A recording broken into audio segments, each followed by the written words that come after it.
So as you can tell, guest episodes are few and far between this season. We're just kind of going to the extreme other side with our style, and it's kind of working. I'm loving the feedback from you guys, and we've been reading the comments, I've been reading your DMs, and it seems like this is the style of a season that the world needed, the world, aka, our little corner of the internet. And it was also very much the season that I needed.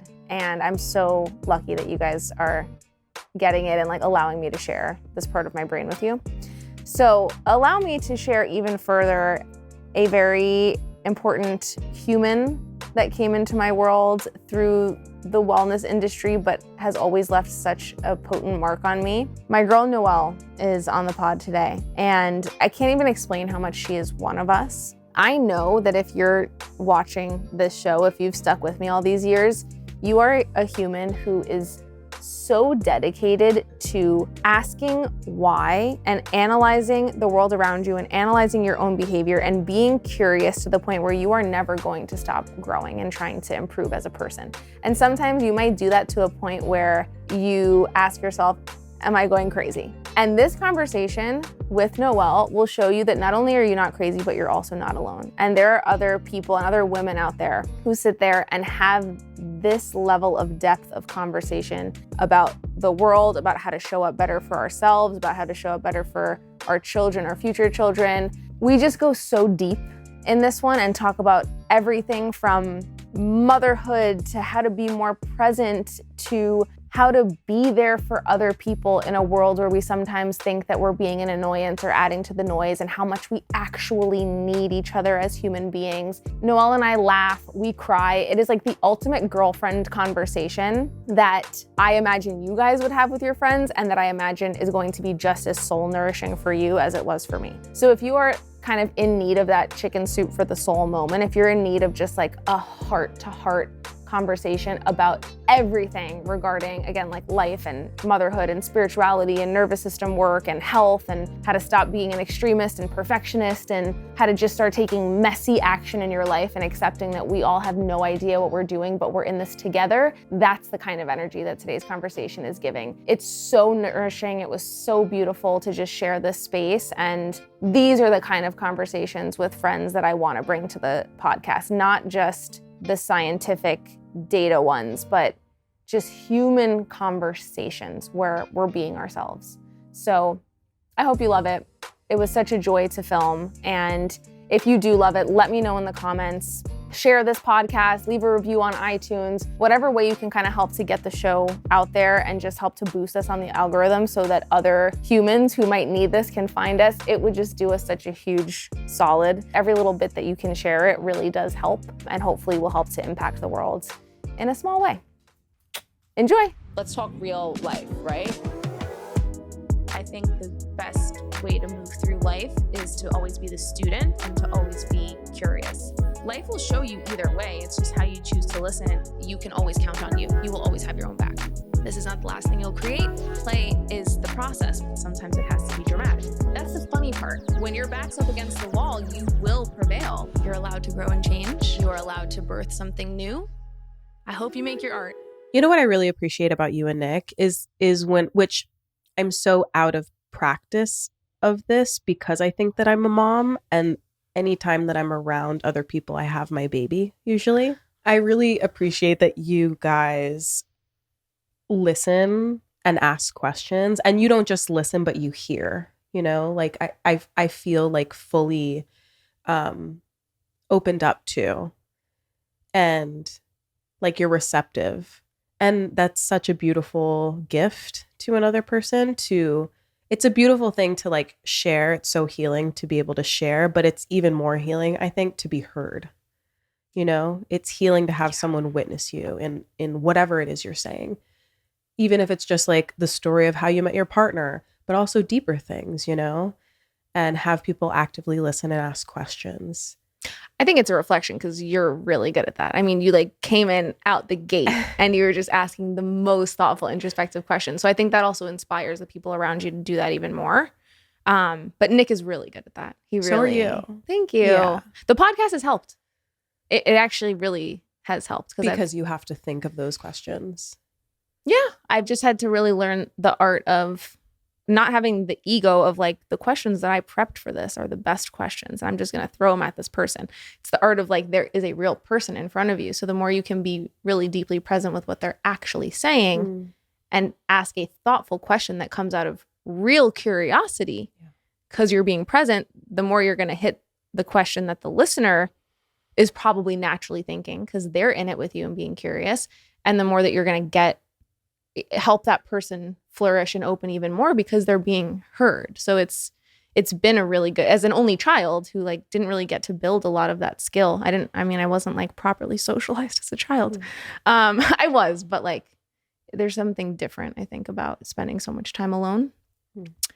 Yeah, it's just really helped to flex that muscle and it feels good. Well, I'm curious, we were talking about tone and you said something to me that you're trying to find your real voice. Yes. What do you think the tone of your real voice is? I think it is lower. I think it's a more relaxed, embodied tone, especially because when you're really in your body and you're singing and you're connected, you're singing from your diaphragm. So you're singing from like a deeper, lower, place that is Rooted. Yes, rooted. Such a good way to put it. Yes, you're singing from a rooted place. And I can tell when I'm not in my body, because now that I'm a recording artist and I'm in the stew, when I'm in there and I'm recording a song and I'm getting in my head and I'm anxious and I can't get into my actual physical body, which has been my hardest battle in this lifetime. I'm singing from my throat and I'm singing from up here and I'm in my mind, and you strain and you sound off and you don't have that full-bodied, rich, deep tone, and the person can feel that you're not in your body. The person can feel.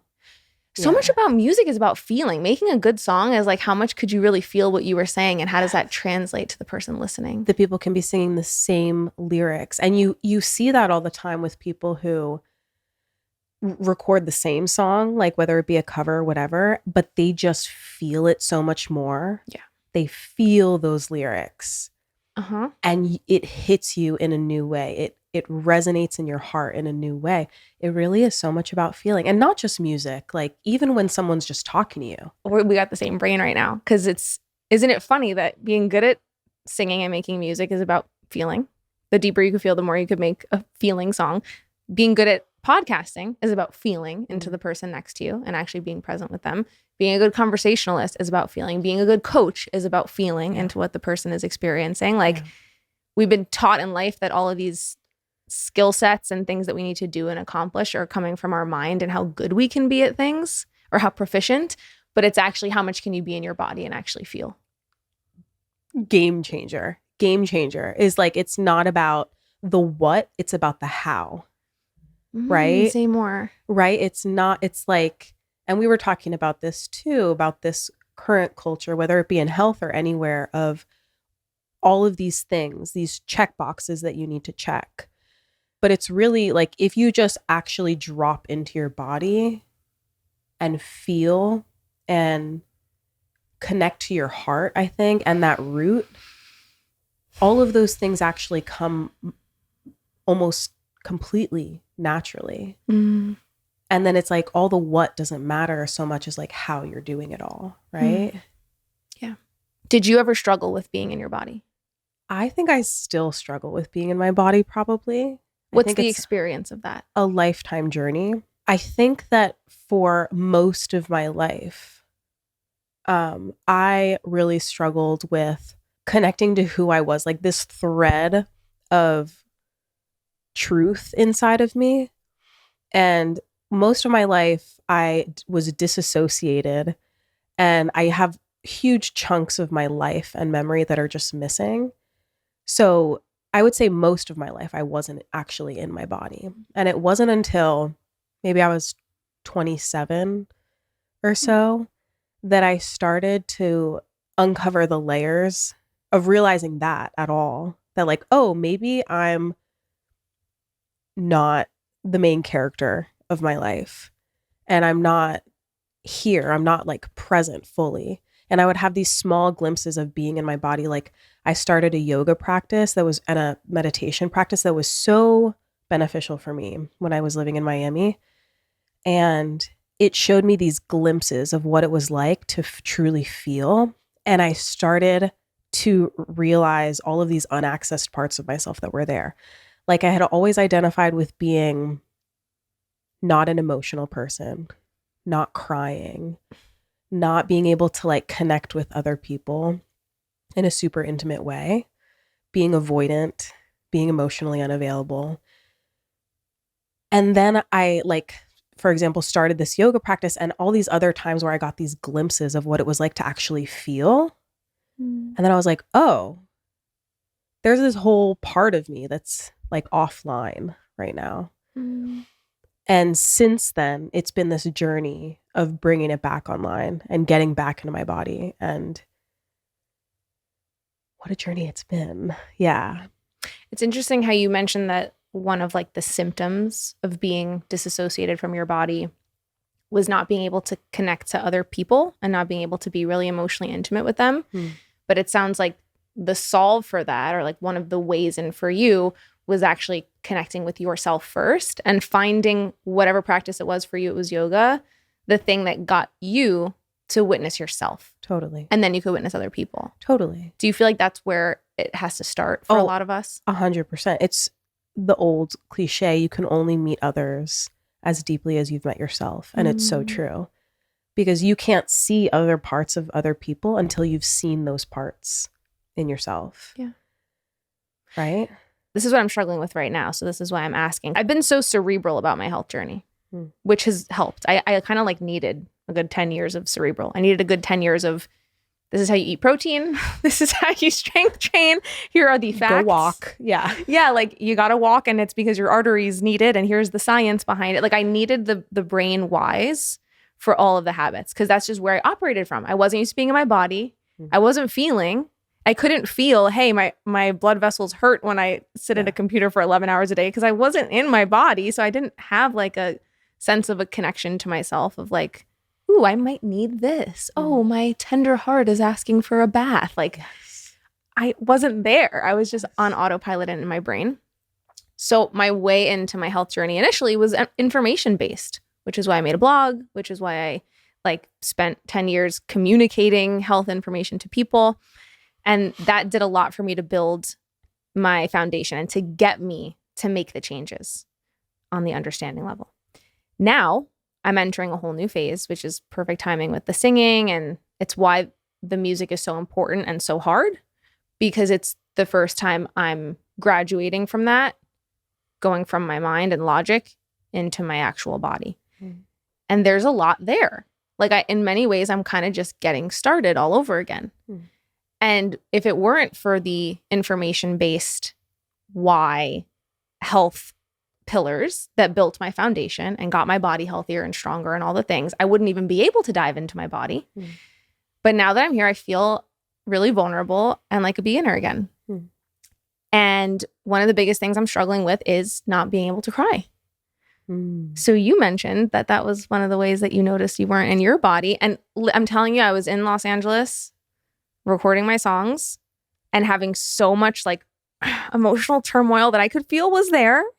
And I was even having turmoil and frustration around not being able to feel. I was recognizing I couldn't get in my body and my voice.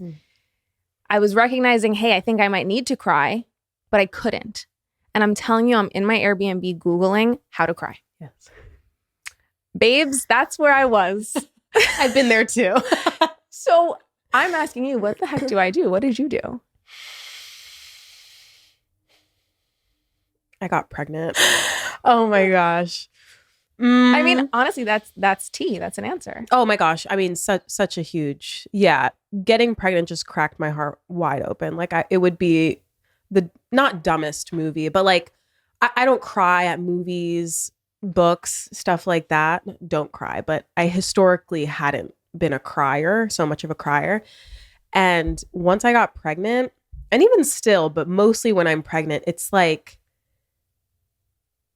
you're right there. You're at the tip of tenderness.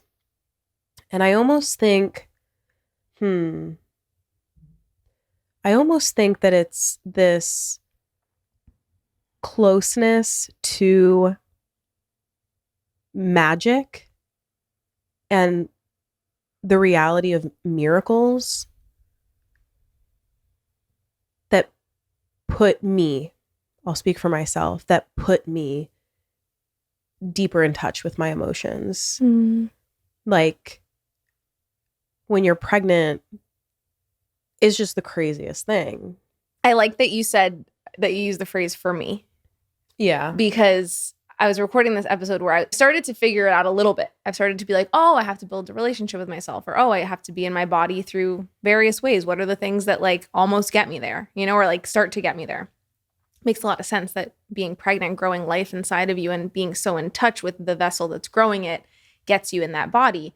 But like you said, that was your experience. For someone else that doesn't want to have kids, might not be theirs. Totally. But I'm highlighting this because I believe that there's ways in, right? Like that. And our job is to just start to become aware of those ways in and like kind of have that a la carte menu of like, okay, I'm recognizing that I'm out of my body. What's a way in for me? Is it drawing or painting? Is it journaling? Is it like screaming on the floor and banging my legs into the ground and having a tantrum? Is it doing a breath work or a yoga session? Is it getting pregnant? Like sometimes. But it's just like recognizing what does it for you. So what a beautiful thing that pregnancy shifted that. Did you expect that it would? Did you expect to get pregnant, period? Like, no, I didn't expect to get pregnant. It was totally unplanned. And it was actually very difficult for me to contend with that. And we had a conversation early on, like, if this happens, we're definitely going to keep it, but we don't want this to happen right now. One thing led to another. Obviously, it happened. And that shot me into a portal of grief that was so deep and so all-consuming that when I look back at my pregnancy, it was like I was a different person. I was like a totally different human. And I did what I had to do and got through it. I had just started my business at the time, so I had a lot going on in my business, and then preparing unexpectedly to take time off after. And my husband and I were moving, and we had all these plans that weren't going to happen anymore that we needed to put a pause on. So it was like, oh, everything that I had been planning for my life is no longer going to happen right now. So it was this grieving of my old life. And I think I had also just reckoned with whether or not I was going to be a good parent, a good mother. And I always say that getting accidentally pregnant was the best thing that ever happened, because I don't know if I would have ever pulled the trigger myself. And now I want like 7 kids. Once you break the seal, it's like, you know what they say about breaking the seal. I mean, what a cool thing to even just hear you say that. One, that's like super encouraging for me as someone I think I've always known I want kids, but there's a lot of on the fence feelings, even though there's a knowing, there's still so much doubt. Well, here's my thing. Yeah. I feel so wholeheartedly that if you are worried about being a good parent, we need more parents like you. Because most people are probably not worried about being a good parent. If you're worrying about messing it up, you're the kind of person that we need more mothers of. I feel like people worry about the timing too. Like you said, you were like, it was the worst possible time business-wise, you know, with the plans that you had, with exactly what you were putting into place at that time. It just interrupted everything. Yeah. And everyone always says there is no perfect time, and you're such a testament to that. Yeah. But I just think it's really cool that something that you were like kind of shocked by, grieving about, even though it's people, you know, say it's supposed to be the most happy experience of your life, you're shedding light on the fact that there can be a lot of grief, especially when it's unplanned. Even if you want this baby and are going to have this baby, you still have grief and an identity shedding and a death in certain ways. And yet it ended up being the thing that got you into your body and like catapulted you to be an even better space holder, and even more wonderful human, and even more present friend, wife, all the things, coach. And I mean, from what I've seen watching your journey from afar, I feel like it's helped you be more successful in every single way because it allowed you to build those skills of feeling that we were talking about earlier. So now you can show up for your clients more, you can show up for your community more. It's kind of like the best thing that ever happened. Kind of, yeah.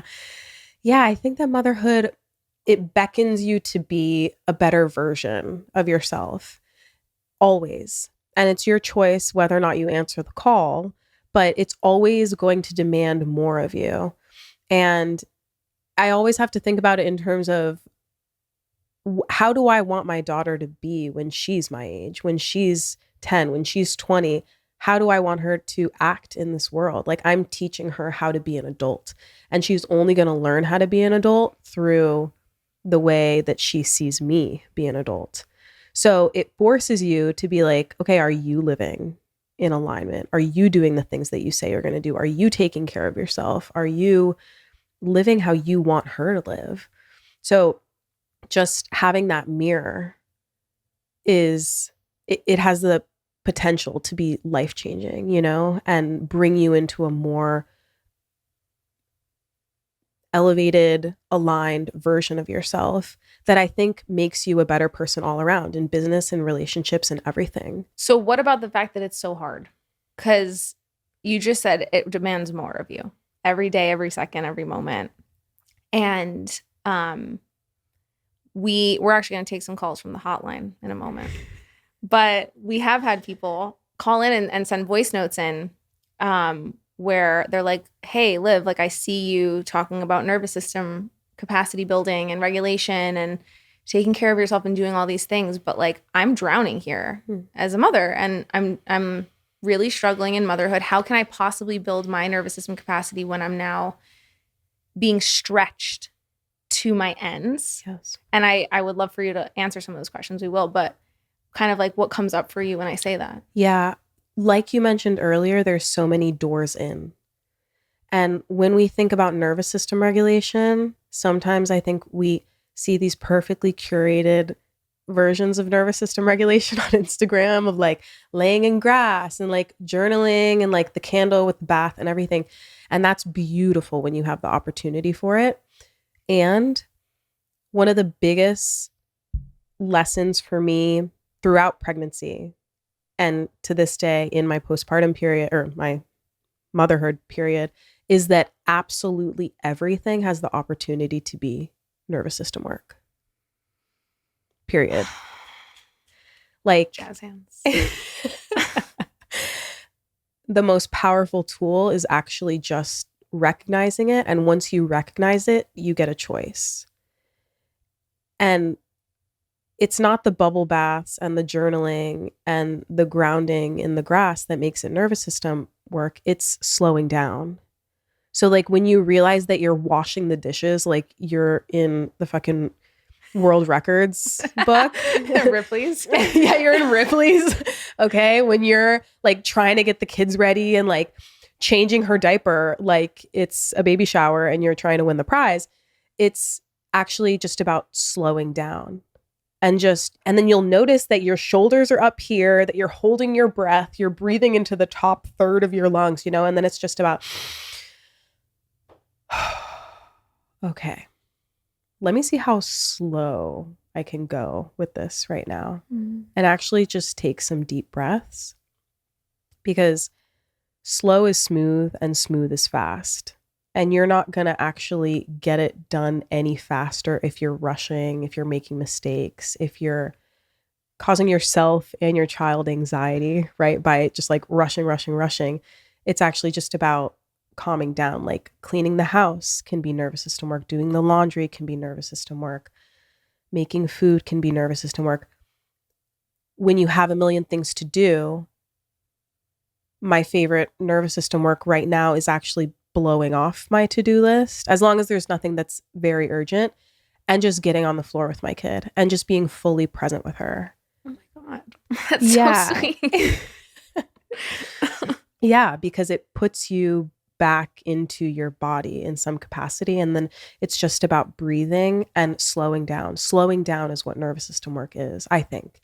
in my experience. And again, there's so many ways into that it doesn't have to look like this perfectly beautiful curated version we see online. What about someone who is not feeling like they have the resources to do, like the internal resources or even the external support, or they're like, I'm so exhausted and depleted that I can't imagine sitting on the floor with my kid because they're screaming or because they just screamed for 2 hours, so I don't want to be on the floor with them and I like need a moment, and I am, maybe my husband's not here or my family doesn't live close. Like, that's, I love it so much that you're talking about the reality of it, and especially the Instagram versus reality of even nervous system regulation. It is kind of being able to meet life in those really difficult moments. That's where the practice is. But what about when those moments are increasingly difficult? Yeah. And that's going to happen too, right? There's going to be times where you just don't have the emotional capacity to even do it. And it's just about getting through the day, putting them to bed so that you can have a moment to yourself. And then maybe you take the time to take the bath or whatever it is. And I would challenge you to humor the process, to humor what I'm saying, because in my experience, when I am having a really difficult time with my child, when she won't stop tantruming, when she won't stop crying, when she's being extremely difficult or annoying to me, and I'm just like, oh, why won't you just like chill for 2 seconds? And she's like crawling all over me and I'm like gonna have a heart attack. It's those moments that when I check in with myself, I realize that she's really just a reflection of my nervous system. And what I need to do is actually slow down. So those are the times where it's most potent for me to get off my phone, blow off the to-do list if I can, leave the dishes in the sink, and actually just fully check in with her and give her my full attention. And it's like within minutes, she's a totally normal kid again. And that space of her regulating, which is really a reflection of me regulating, but her being less annoying and difficult gives me the opportunity to take some space to like just breathe and be there. And I think that tuning into that nuance is so important, because nervous system work isn't going to be this, you're not going to feel like 100% better after doing a little bit of breath work or taking a bath. It's this nuance of just like a little bit more space. I was literally going to say those exact words. Just a little bit. Just creating a little bit more space, and even just a 10-minute, 5-minute deep breathing kind of practice. Dude, like 3 breaths. Yes. It just lets something go so that there's just a little bit more capacity and you can get through the next few moments or the next half a day. And that's maybe what it's going to take to get to bedtime. Yeah. Yeah. We were talking yesterday on the Facebook Marketplace couch about how, our children, even our dogs. And this is the most annoying thing I do is I compare my dog to the experience of having a child. But anytime I hear a parent talk, I'm like, no, but I get you, because when Banks is being so annoying and so needy and won't calm down and won't rest, it is me. It's because it's me. It's because my nervous system is wound up and I'm overstimulated and I won't stop picking up my phone 100 times and seeking stimulation. And I'm not like, and then as soon as I do, he chills. If I go to the farmer's market with him, because he's on a leash, which is an extension of my physical body, like it's our energy is there. Yeah. And I'm wound up and I didn't take the 3 minutes in the shower to do breathing or whatever, to just kind of like be intentional and ground myself for a second, he will be going crazy at the farmer's market and unmanageable, and I'll be embarrassed and even more wound up, and it's a cycle. Mm-hmm. But when I'm just really good that morning and for whatever reason, like the stars aligned and I took the time and I witnessed myself and I created some capacity, he reflects that. And we were talking last night about when you become an adult and you get to see that with your own 2 eyes in another being. And then you think about your child self. And you think about if you did struggle, right? Like how much you struggled as a child. I remember, I had really severe anxiety, was in therapy from a really young age for anxiety. And knowing what I know now, that it is the mother's nervous system is what attunes to the child and especially those first few years, it's one for one. Yeah. I just think back and I have so much compassion for little me that was like, I was taking on her stuff that wasn't even mine to hold. Mm. And she didn't know that. I didn't know that. It's wild to have that reflection Absolutely. at this age. Yeah. I love that it wasn't yours to hold. I'm gonna write a song about that. Yeah. I already put it in my lyrics. I think you notes. should. Yeah. How have you reckoned with letting that go, that piece of her that you were holding? I think it's lately been about coming back to the gratitude of the tools that I have and the tools that I've chosen to continue seeking and practicing and trying again and again that she didn't have access to or didn't know about, and just like being so grateful for the fact that I have the opportunity to do things differently. And just understanding that, like, yeah, and maybe my situation is unique because my mom really had a rough time on earth and just had a very difficult life. And a lot of people do, right? It's like there's no perfect circumstance, but her childhood was especially heinous in certain ways. And she struggled a lot with various aspects of her mental health as an adult. And I never saw her emotionally regulated. I never saw her have a relationship with herself. I, in fact, saw her be her own enemy and worsen her experience in the world by beating herself up on top of everything else that happened to her. And I saw, it's like we talk about building a relationship with ourselves in a healthy way, but we don't realize that we already do have a relationship with ourselves. And when that's it's a negative relationship. It's almost like an abusive relationship with ourselves. You can just never get back up. You don't even have a chance to meet the world and like meet this moment with capacity and regulation because you're, throwing yourself on the ground 100 times. And I remember in her language, how she would speak to herself and, call herself ugly and all these things and say she didn't want to go be seen in the world. Like she would say these things when I was a child, and she thought everyone hated her and she had a hard time even like making friends. And it was just, as a child, I look back and I'm like, that was my nervous system that I was attuning to every day, that I was tuning into with my antennas, as we do as people, because we're social creatures and we're like very dependent on each other, especially mothers and babies. So I was tuning into that every day. And yeah, of course I feel bad for myself and I have compassion for myself. And I'm like, oh, like it makes sense. You're okay. But I have so much compassion for her. And it's like, what must it have been like? Actually, I know what it must have been like to live like that, because I did for the first portion of my life until I started doing this work and until I started questioning everything.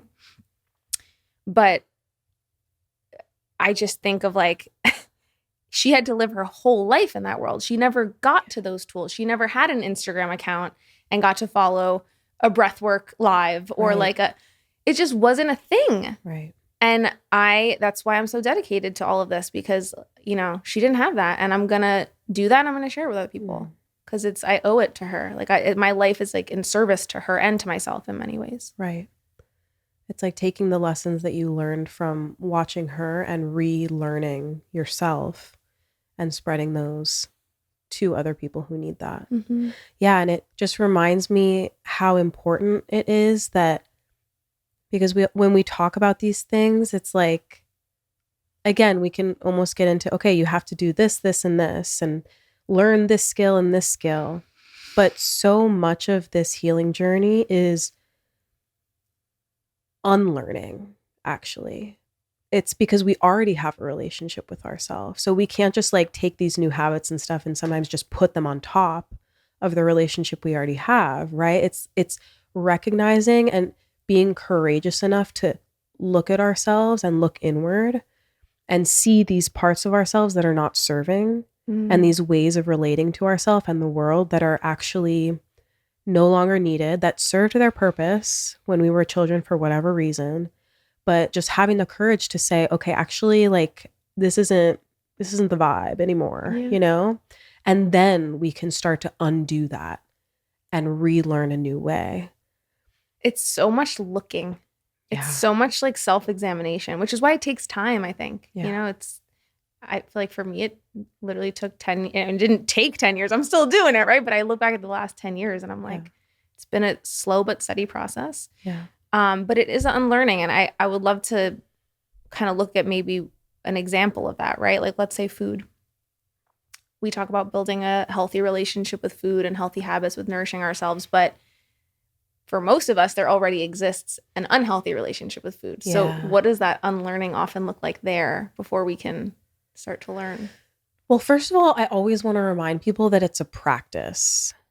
Like undoing this stuff and relearning and whatever, it's never going to be like, okay, take off this sticker and put on a new sticker and this is my new identity. It's like, it's always going to be a practice. And one day it's going to come a little bit more naturally, but it's never going to be just you start this new habit and it sticks right away, or you try on this new mindset and it sticks right away. But I think that when it comes to reframing a relationship with food, which I think that we all do, whether you know it or not, we only exist in relationship to other things. So like we eat 3 times a day, God willing, and we have to have a relationship with that food in some way. So I think that it comes down to first observing and getting curious and seeing, right? It's all seeing. It's like 90% seeing. And just making note of the scripts and the patterns that are running. Like when I wake up, what is my relationship to eating breakfast in the morning? Do I want to? Do I not want to? When I eat, how do I feel afterward? Am I dragging ass through the afternoon? Do I need that cup of coffee come 1 p.m. because I'm so lethargic? You know, and making note of these things. And again, just having the courage to be honest about what's there. Yeah. The word curiosity is just like lighting up in my brain over and over again. Because I think it's such a beautiful thing that just that skill, which comes very naturally to us as children and comes very naturally to us as humans if we allow it, and if we can get back to a little bit more of that childlike nature, that is like the most crucial tool on this journey. And it's free, you know? And I was actually laying in bed the other night. I recorded an episode about this. I've been making it a point to spend more time with myself, specifically before bed, and talk to myself and like have conversations with myself. And I like did this really interesting practice, which I used to do as a child. And I started singing to myself before bed to self-soothe. Because I remember as a kid, I had a really hard time regulating my nervous system before bed. My parents would always say like, oh yeah, she doesn't know how to self-soothe, because like they had like therapy language that whatever that my therapist said to them. And I'm like, yeah, that's a red flag. Like when your child does not know how to self-soothe. But I would come up with ways to do it. And I would be like laying in bed singing and just talking to myself like a baby. And my parents would be knocking on the wall like, stop singing, we're trying to sleep. But it was just my way of whatever, like singing myself to bed and also kind of going through my day and just being creative, whatever. So I recorded this episode about how I was singing to myself in bed. And all of a sudden it was like the voice of my higher self started singing to me. And it wasn't like I was singing the world's most fabulous hit song. It was like silly little repetitive melodies and words that often didn't rhyme. But my higher self started talking to me and being like, do you see what you've done? And, you know, you've worked so hard. You've built this beautiful life. You should be so proud of yourself. And it was so nice. And that higher self voice started singing about my mom too. And was singing about curiosity. And my higher self was thanking me for being able to question my own behavior in a way that she maybe wasn't able to question hers, because she didn't even feel safe enough to have curiosity. And through that song, I told myself and helped myself realize that so much of the changes that I've made have simply come from being willing to zoom out a little bit and say, why do I keep having friendships end in flames? Or like, hey, why do I keep, when I feel uncomfortable in my relationship, why do I keep starting a fight? Or why do I, eat a whole sleeve of cookies after I've socialized for too many hours? Like, is it that I maybe have limits on my socializing and I need to tune in with whatever? Like, I couldn't even get there. But first I just started to ask myself and be curious about my own patterns and behavior. And I think that's where the seeing comes in. And I think that's been the most valuable tool for me this whole time. Curiosity. Yeah. You were just saying that like getting pregnant accidentally was the best thing that ever happened to you because you don't know if you would have otherwise. Yeah. Because you almost like kind of had to be like, well, we're just doing this to see that you actually were ready or see that you actually could build the capacity. Even if you didn't have it necessarily at the time, you showed up to the challenge and continue to show up every day. And it's not easy, but you're doing it, right? But Marty was just asking like, one of the things that she thinks about with parenthood is like, what if you are like, okay, I'm going to take the plunge, and like you don't realize what difficult of a place your nervous system is in until you're in it. For you, you were like, oh, I didn't realize how resilient I could be until I was in it. She's like, well, what if you are like, oh, actually, I can do this? And I think for me, I've had a lot of that awareness in myself. Like Marty, I've had that thought a zillion times for myself, which is why I've waited so long to have kids and will continue to wait a little bit longer because I just, like I said, I started in a really interesting place with my mom's situation. Like I feel like I was kind of like really set back and like kind of stunted as a nervous system having individual because of that. And I've always been so aware of like, I was not great at relationships and I was not great at being a human and I was not great at a lot of things. And I was like, we're going to need to like really put in the work. And I think so much of the work I've done has subconsciously maybe been preparing me for motherhood, but I can feel that like I'm almost there, but I just knew my timeline was going to be different because I don't think I could have shown up if it was 5, 6, 7 years ago. Right. What do you think that point is for you of when you're going to be ready? What are the signs? I think it could, let's say like from now on, it could happen and I would be fine.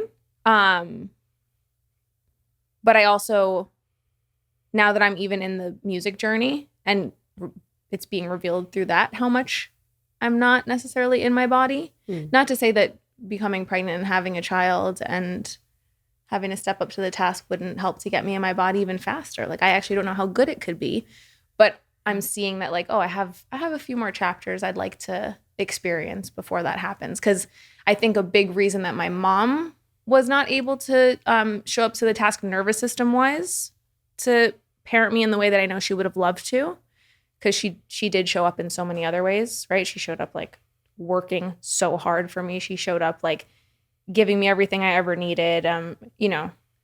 She did, but not nervous system wise.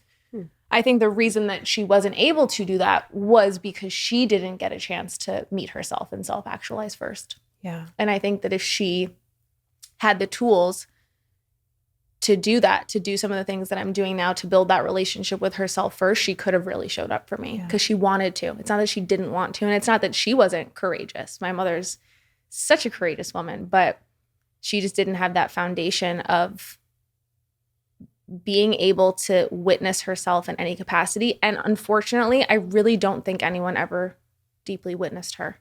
And that's my answer to your question. When you asked, what do you think it is that helps us feel safe enough to even experience curiosity and dabble there? I think when someone witnesses you and sees that courage in you, it allows you to see the courage in yourself. Yeah. And for me, I think that was my partner. I think that was my doctor.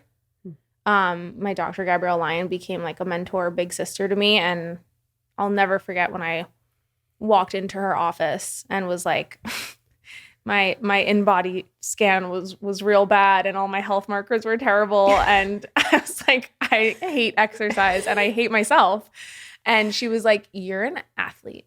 She was like, you have no idea. I'm looking at an athlete right now. And she was Okay, Kendall Jenner. dead serious. Yes. Yes. She was so serious. And she only exclusively spoke life into me. Wow. She didn't let me entertain for a second any kind of negative spiral, which we'll talk about.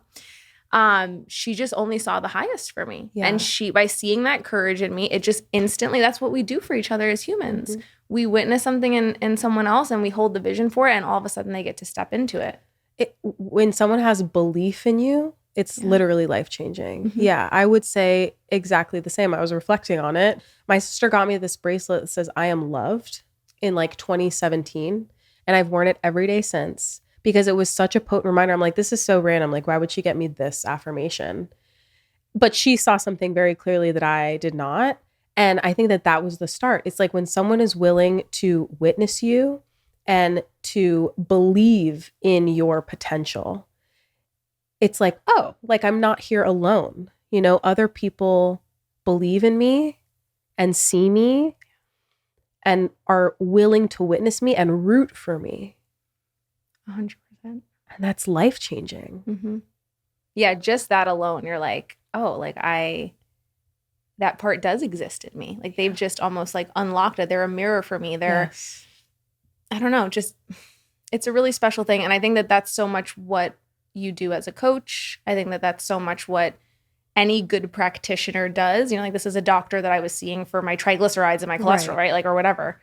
But for her to go a step further than just being like, here's your prescription for your labs, like based on your labs, for her to go a step further and talk to me as a person and witness me as a person and like decide to hold space for me on a human level. That's so much of, I think, what's missing in practitioner relationships today and in like the very sterile medical field. And why so many people are going to not just different modalities, but different levels of practitioners and people like coaches who the job is so much the relationship. Yes. It's all relationship, right? Everything is about relationship. Yeah. And you're so right. There is a lot of that in what I do as a coach too, because it's just about seeing people and their potential and holding the vision for them that they don't yet see for themselves, but showing them and telling them that it's possible. Yeah. Who was the first person that ever made you feel really seen?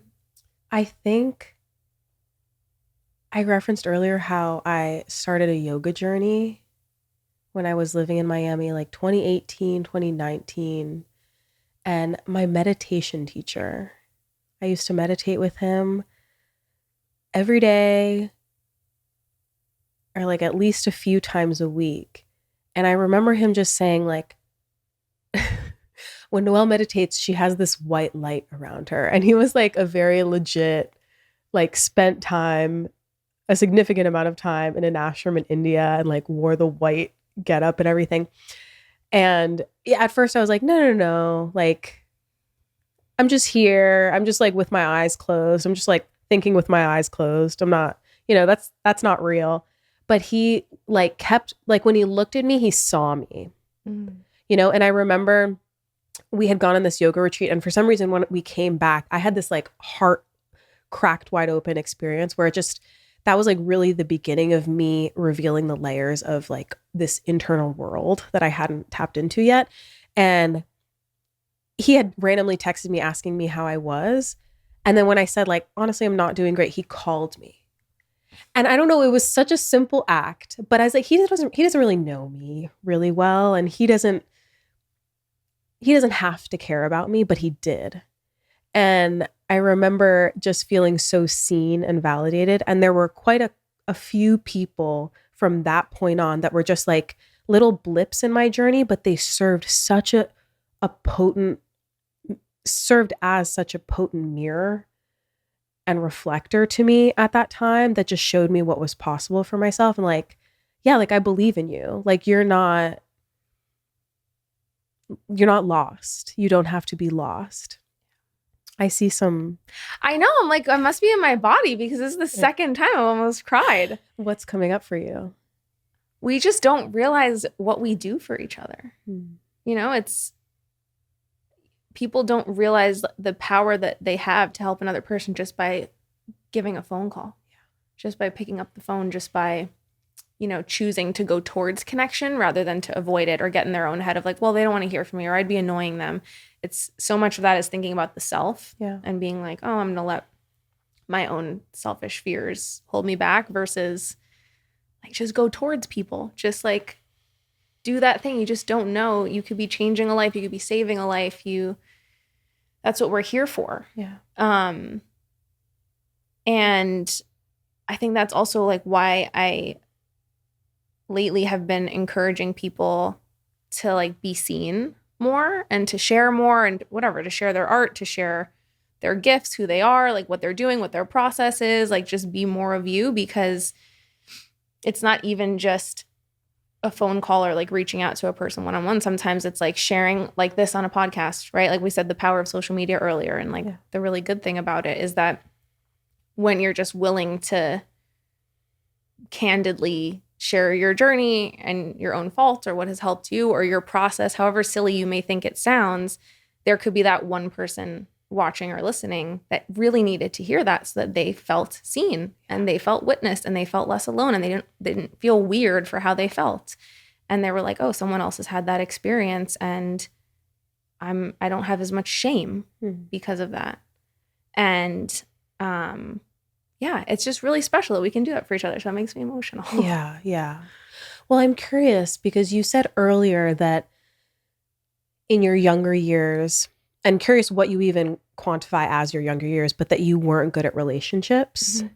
When I look at you externally, I see you with so many loving people in your life. So like, I would not think that for you. I'm curious how that your relationship with relationships has developed. You know how earlier I was mentioning I needed to get the health foundation to get to the point where I can now be more in my body and grow like a little bit more as a person and nervous system wise and spiritually and like as me. Mm-hmm. I think the same needed to happen for me to start to grow to the place that I'm in now with my relationships. It definitely wasn't always like this.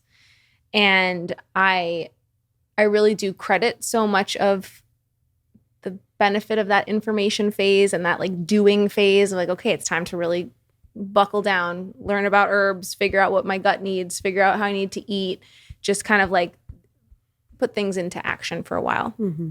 And that allowed me to kind of create the safety in my body, which I also think contributed to my ability to be able to then start being curious about my behavior. Mm-hmm. I think because I had so many health symptoms and always felt so uncomfortable actually physically from like the horrible digestive issues that I had, how my stomach was always hurting. Like how can you then be spiritually aware and have this nervous system capacity when you're in so much physical pain all the time? Right. It's really difficult. So I think that as I became more proficient in my health, I was able to start looking at my relationships and was able to start looking at my relationships as like a greater symptom of my overall underlying picture of imbalance. I kind of saw that it was all connected. And as someone who had such a difficult attachment style with my mom and who had such a difficult kind of modeling of my nervous system and modeling of relationships and didn't really see my parents have friendships. Like it was very much, I wasn't really allowed to have people over to the house. They didn't have people over. This was like our house was kind of like a dungeon where we just hid from the world. That was like the culture of my family unit, me, my mom, and my dad. And so you can imagine like being an only child also kind of played into that because I didn't even have a friend in there. But my mom would always say, I don't want people in my house. I don't want to be seen. It was very clear. This is not a house that people come over. I want to be able to be in my living room and whatever. Yeah. So I just didn't really have like relationships and socializing modeled for me, all these things. So I think that I really was a bit weird in my relationships and or almost like I didn't understand boundaries. I was like almost a little bit too clingy in my relationships. When Nick and I first started dating, I've talked about this many times. Like there was a lot of codependency because I was like, oh my God, someone loves me. Yeah. And I don't know if I've felt this like unconditional love before. And especially I haven't felt it towards myself. So it goes back to that quote that you referenced earlier. If you can only meet people as deeply as you've met yourself.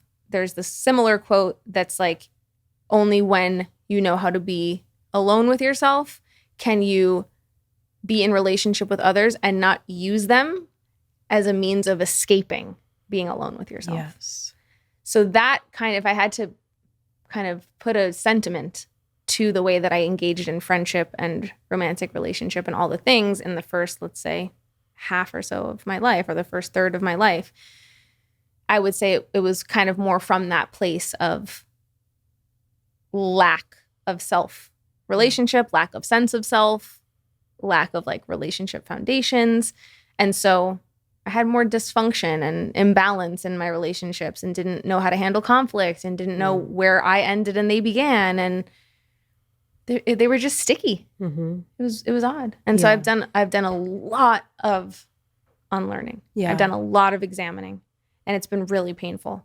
Like especially the last 4 years, and that's what so much of the season is about. Each episode is kind of a different theme or lesson, or it was born out of a real life painful experience I had to go through to learn something that made me the friend I am today. Yeah. So I hear that meeting yourself and learning to be with yourself has really allowed you to have fruitful relationships with other people and meet other people because you've met yourself so deeply. Mm-hmm. And yeah. Because, you know, a black hole in the universe like sucks in everything around it.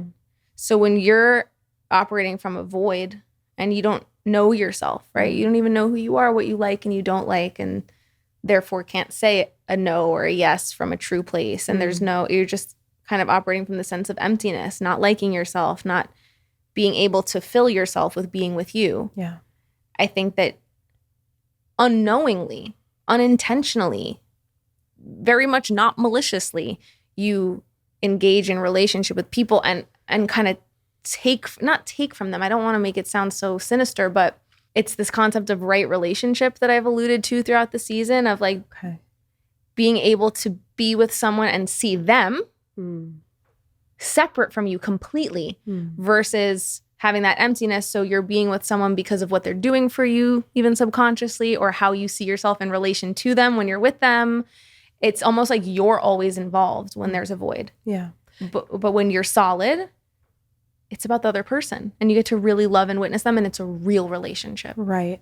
Because I'm such a visual person, I'm imagining puzzle pieces, and it's almost like you're a regular puzzle piece that has missing areas, and you're trying to meet other people to complete yourself, right? And that's maybe the taking.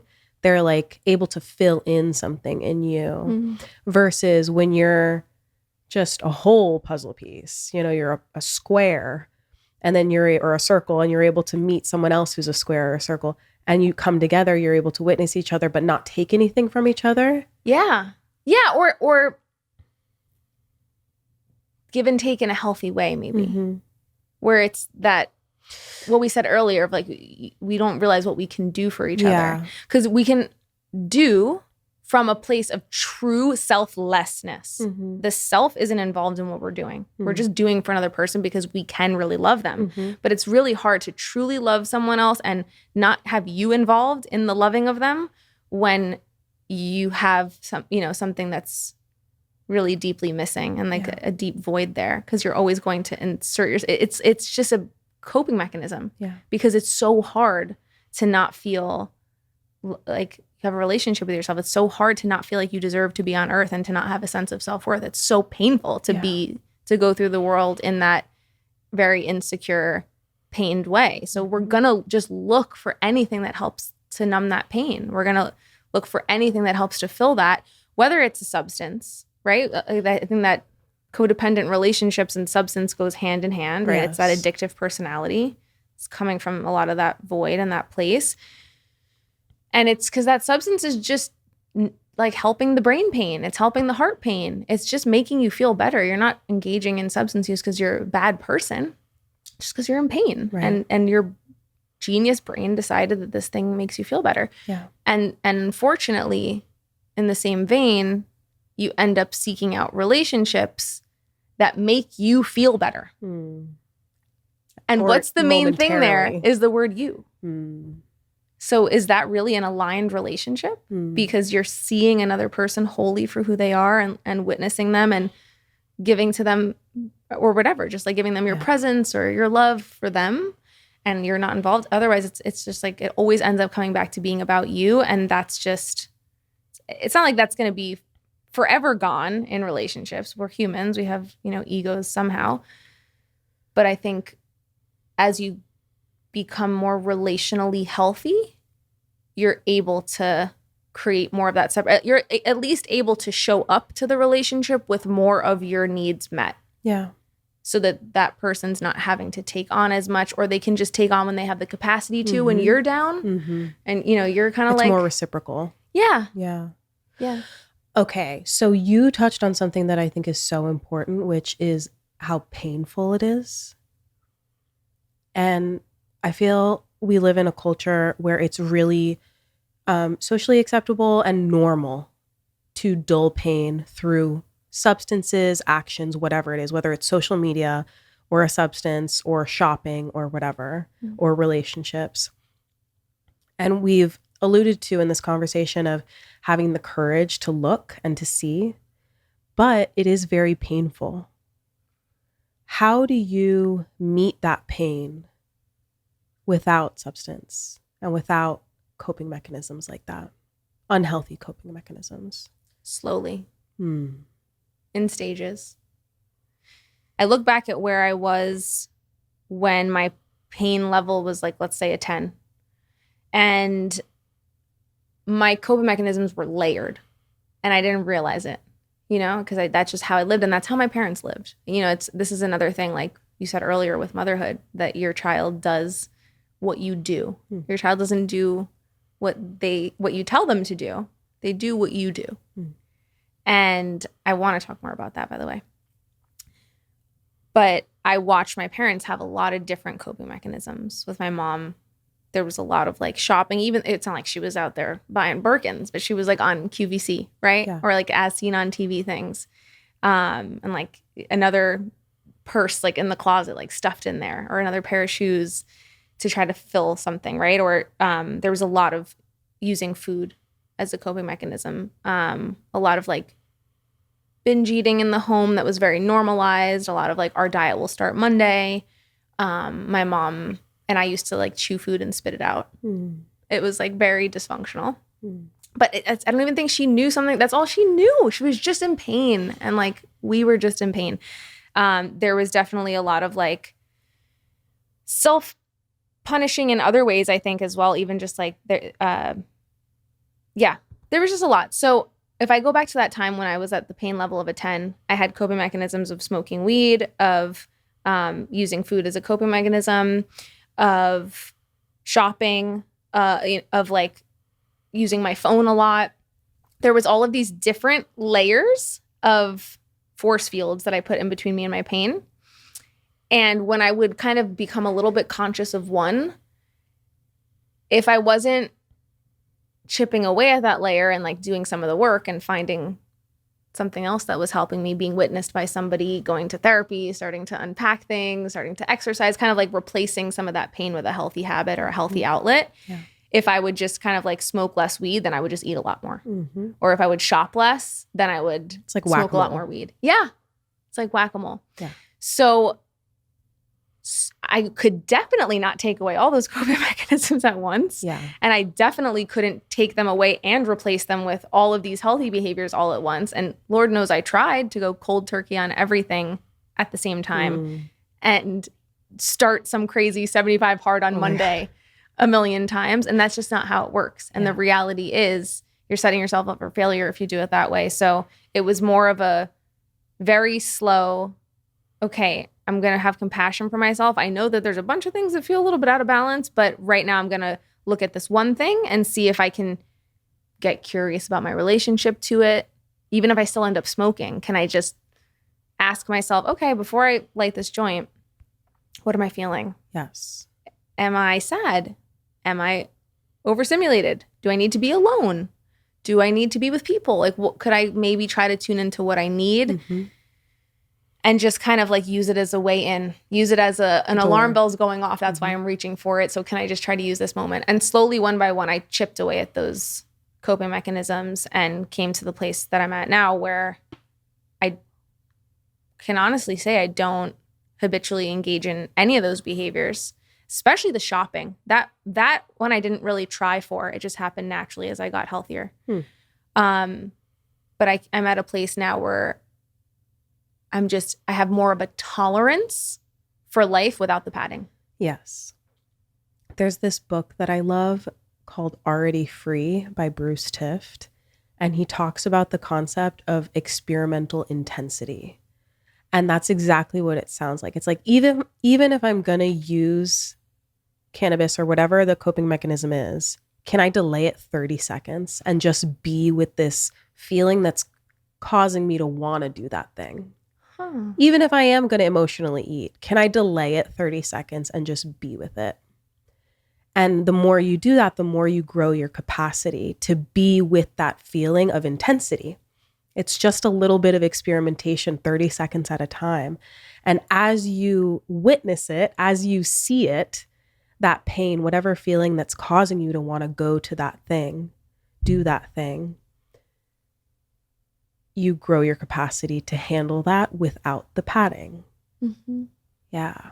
I'm just having such a moment of gratitude looking back at that time, like having to take myself back in my mind to that time where it was like I couldn't even wake up in the morning and make breakfast. It was just overwhelming to even have to put a breakfast together. You know, it's like I was in so much pain at that time in my life that even just having the executive function to have gotten the groceries or planned, I couldn't even think ahead the night before to what my breakfast would be the next day because I was, you know, the log was so full, or like the RAM space, my head computer was so full of whatever, just like my stuff and like the stuff that I was stuffing down, that I didn't even have that capacity, and breakfast felt intense. And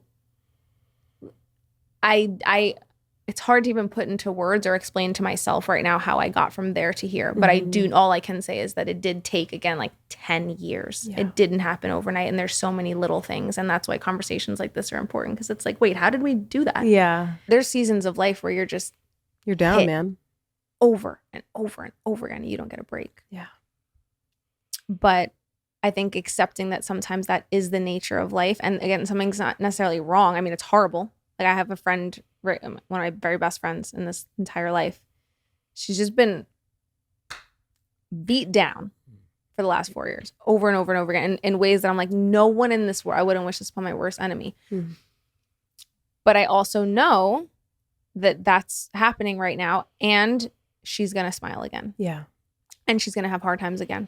Yeah. And she's going to smile again. And like, I'm going to one day be beat down like that. And I'm going to one day experience immense joy. And like, I have been beat down like that before in my life. And that's just the nature of things. Yeah. It's just like kind of accepting that. And I think a lot of times when we don't want to accept the pain itself, right, with all the numbing and everything, then we don't actually want to accept the nature of life. And we can't even be present to reality. And that's a really odd place to be. Then you're just like disconnected from life in general, from nature, from everything. Yeah. When you accept painful truths about reality and like are willing to face it, I think it gives you courage. The truth hurts, but it gives you a lot of courage. Yes. Yes. Reality is painful. Life is going to be painful. And it's how we respond to it and how we build the capacity to tolerate it. Like it might not get easier, but you can always build a greater capacity to hold it all. Because that is the case, you better book that coffee date with your girlfriends tomorrow. Seriously. Yeah. You better. You better do the things. You better. Yeah, because tomorrow evening you're going to get another hit. So then, you know, it's like, it's just going to keep coming. So it's up to you to also go towards the beautiful things in life, the things that you want. It's up to you to make your art, put it out there, help people, do what you can, be with your family, go towards connection, even though relationships are hard and things are always messy and you have to have hard conversations. Like it's all hard. Hard things are hard. It's all hard. I mean, I don't know if you struggled with coping mechanisms or had a time in your life when you were in pain. What's your experience? Yeah, I think that it's interesting how pain can manifest in so many different things. Like looking back, I was in pain most of my childhood, teen, early adult years, but it manifested in anger. So I was like incredibly angry. Once I hit puberty and started to kind of be my own individual, I was extremely angry. And then into my teenage years, into my early adult years, So it's like all of this pain was channeled into just fury. And then it begs the question, like, angry at what?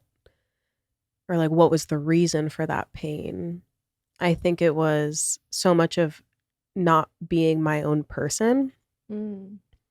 Earlier, we were talking about, like, what is the thing that you need in order to feel safe and to have that courage? And for me, it was the safety, being seen to be my own person, to have my own individual character arc. Damn. You know, one of the best things that came out of the pandemic for me was the TikTok trend about being your own main character. Like, it was like, you remember Yes. that went over the Odessa song? It's like, you need to start being the main character of your story. And I like, it was this cute little trend, right? And I kind of like rolled my eyes at it, but I remember asking the question, like, am I the main character of my own life? And looking back, and when I would tell the story of my life, it was like, this happened to my family, so then we had to do this, and then I had to do this because this happened. You know, everything was like this external event, and then me having to respond to that, or my family having to respond to that in a certain way.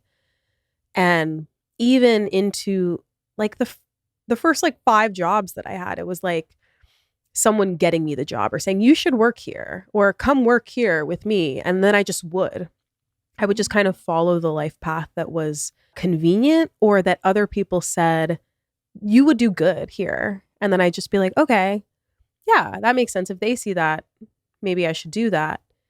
But it wasn't true. It wasn't authentic, right? It wasn't like main character, building my own character arc. My journey has been seeing my own future and having the courage to decide what I want to do and who I want to be in the world, you know, and like plot my own character arc and not just have things happen to me and respond, but make moves out of like, no, because I want to do this. You and Nick are so much like, you said it last night. Yeah. You guys are, so that's such a similar, like, I'm more helpful if I'm just in the periphery, or like I'm supposed to just be helping this thing happen, and I'm like that supporting character kind of thing. Like that's like the core wounding belief in a way. Or like, it's better if I'm just not, if I don't have needs. Yes. You know, it's like for him, I think that was his thing. It's much safer. I will be safe if I can just have 0 needs. Yeah.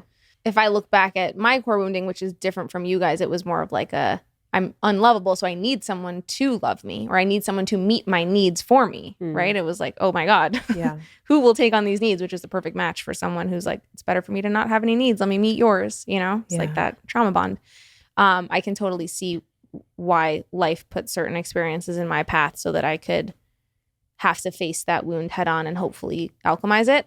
And then I can see for you, if that's your core wounding of like, I shouldn't have needs, I'm not the main character, blah, blah, blah, that life would then put you in a situation which for many years you were kind of like the supporting character in the job that you were working in. I don't know if you want to share a little bit about that. Yeah. So I had the opportunity to work with my sister, who was at the time running this incredible women-centered fitness, nutrition, and self-love brand. And it was like born in the first age of Instagram. It was like really awesome while it was happening. We got to create an app, lead workouts, and meet a community of women that just had similar values and interests. And it was really amazing. While that project and that business in that era was one of the coolest, to this day, it's like one of the coolest things that I've ever done. Oh, you guys did such good work. It was the shit. Unbelievable. It was so You guys cool. are like Instagram royalty in the wellness world. I don't think you guys understand. I don't know if you remember Fit and Thick, but the Mejia sisters, okay? I remember going to meet you guys in the city and being like, you came to an event. We're like taking a pic together. These are my girls. It was so dope. It would just be like 120 women, like 3 events back to back. And we would just be like working out and like talking about deep things and crying after together. And it was so beautiful. It's just to like, again, be seen, right? And like have people who have similar values in the same space.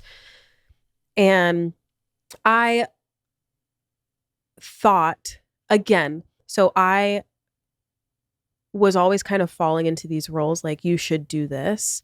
And it just made sense because I'm very type A. I like planning, I like organizing, I like managing things. And that was the role that they needed.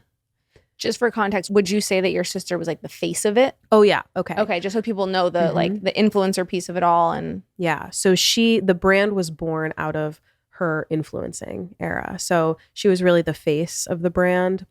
And she had this amazing team of women behind her and with her that everyone also loved and knew.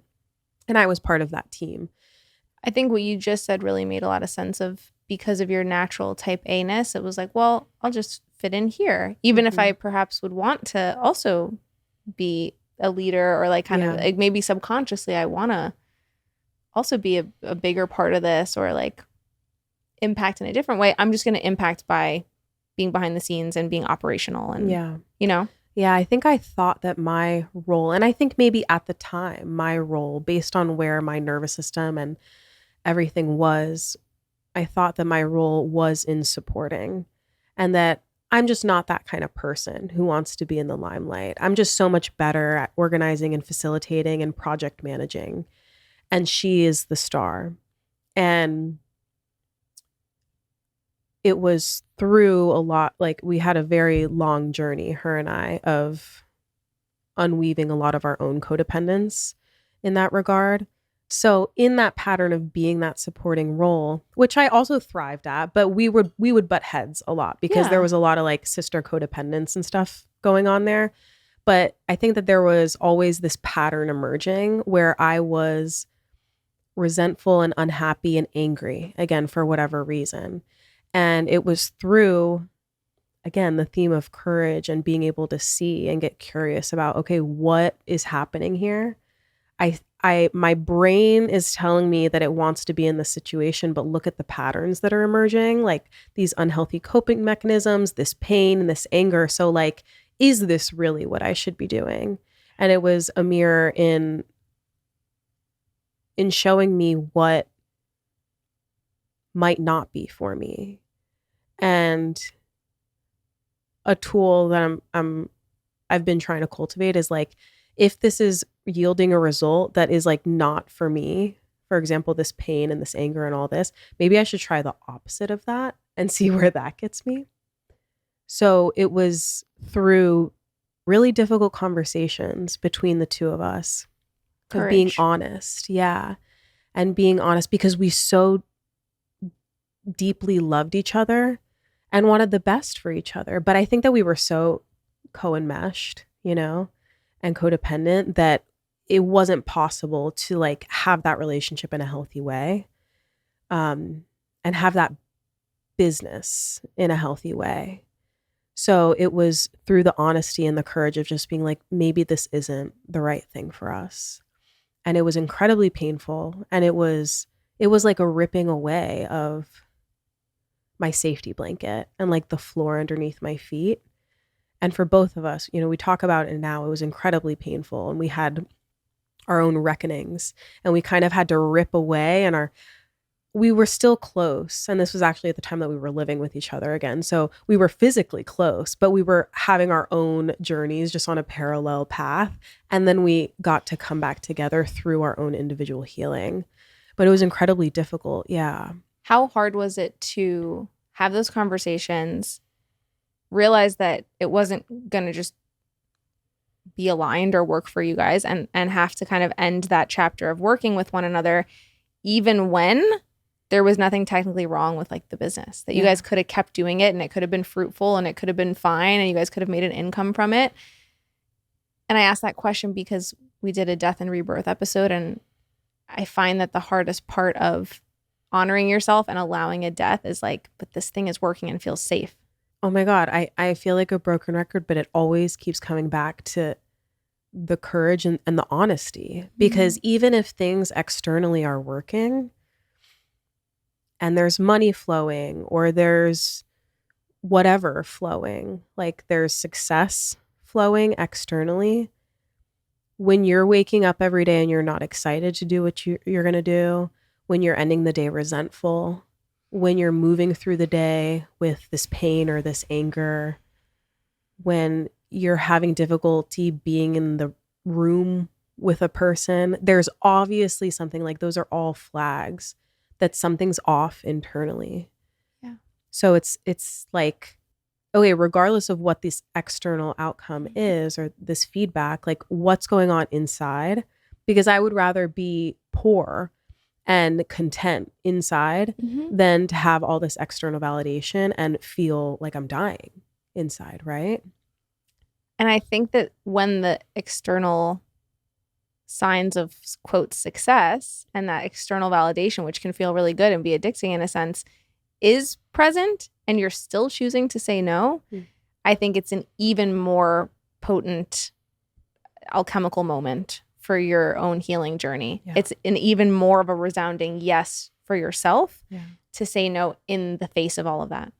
And in the face of what could very much be safety and financial success and all the things, and be like, no, but this relationship is worth more. My relationship with myself is worth more. Honoring myself is worth more. Yeah. And it sounds like that was the first step to you going on a main character journey. Yeah.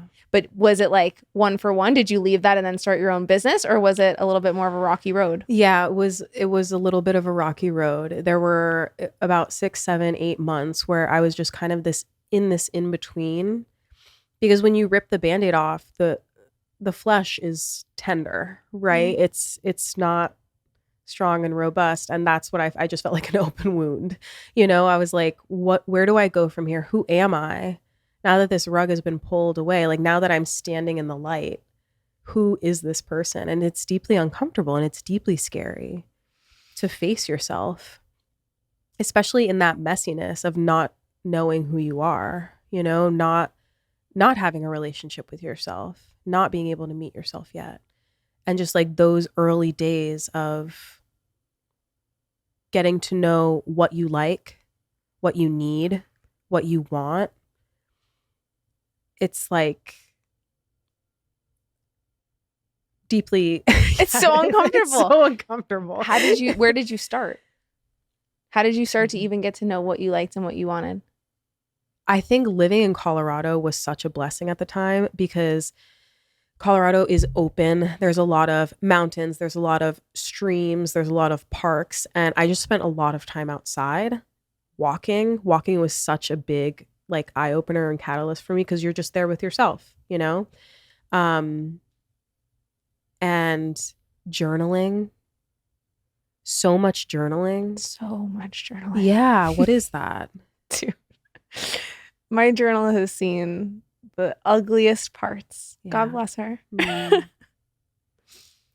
did you start journaling? Because for a long time I resisted it, because I was like, what do you mean? What do you mean journaling? It just didn't feel attractive to me whatsoever. Yeah. Morning pages, dude. The morning pages. Dude, that's the only way to start journaling. I'm convinced. I can't do the prompts. Like, I'm a little bit skeeved out by the prompts. Bro, save me the prompts. Spare me the freaking prompts. Don't want them. Like, I feel like you're just setting me up for something. But the challenge of her saying write 3 pages and like don't stop writing, that challenge to yourself, because once you're through like all the niceties, this is what happened yesterday, like then it's like, okay, I still have 2.5 pages to fill. What's next? And you have to dig a layer deeper to get through those pages, and things come up. It's like, okay, well, how do I actually really feel about that? Or like that thing you didn't want to write down on the paper, but you still have a page left. You're like, let me just get into it, and you meet parts of yourself that are there that you weren't touching. Yes, before. It's a way in. It's a door. It's a door. Yeah, it's a door. And morning pages specific. I'm so happy that you said that, because you just named something for me. Yeah, when I'm like, try journaling, ladies, to build a relationship with yourself. It's like, no, try morning pages. Yeah. It's a totally different type of journaling. If you guys aren't familiar with morning pages is this journaling technique, this way to open your art. Big healing theme of this season as well. From a book called The Artist's Way. But the directions for morning pages is that you wake up and you turn your body over in that bed, and with crust in your eyes, you grab that journal and you just start to go. You don't stop to brush your teeth. You don't stop to have a thought. You literally just wake up and vomit onto the paper whatever comes up, and you have to do it for 3 pages. So if you're intimidated, get a very small journal. It'll be easier. That's what I did in the beginning. You can't stop. Even if you're writing, I don't know what to write. Even if you're doodling, you don't stop because it's stream of consciousness. That So was you the just- best part of the instructions. That gave me the most, your favorite word, permission. Yes. Because she literally says in the prompt, she's like, if you have to write, I'm so annoyed that I have to write these morning pages this morning. What did I get myself into? I should be doing the laundry right now. I'm going to be late for work. I'm so annoyed. I hate this, blah, blah, blah.